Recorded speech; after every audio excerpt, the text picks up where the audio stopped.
I haven't been a massive Black Mirror fan.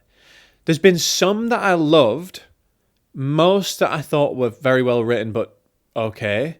And then some that I really hated. And look, there's been fucking tens of episodes now, so maybe that's a good hit rate. But I just was, I want to like it more because it's such a big deal for a lot of people.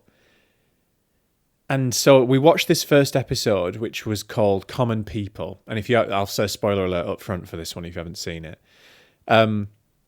This is Chris O'Dowd and Rashida Jones playing a couple who have to save Rashida Jones's life by investing in like a cloud-based brain surgery replacement thing. And I'm describing it terribly, but just go watch the fucking show.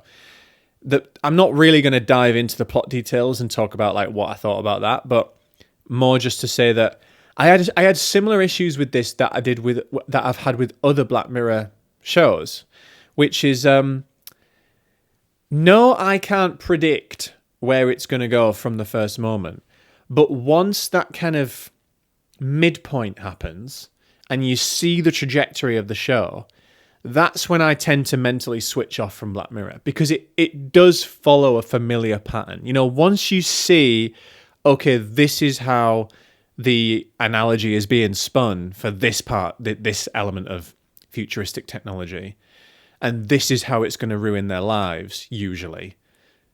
Okay, I get it. And like, okay, and the thing with Black Mirror is that they often end in tragedy. Like, it doesn't generally end with like an uptick of like, oh, well, they clear it, you know, they get rid of this burden and they live happily ever after, which I'm not saying it needs that. I'm just saying narratively, you know, it's generally going to end in tragedy, i.e. spoiler alert, in this one, Rashida Jones, Chris O'Dowd kills his wife because he's so sick of her saying ads as part of a subscription model for a cloud-based brain. It's fucking brilliantly written. It's so funny, like such a good idea.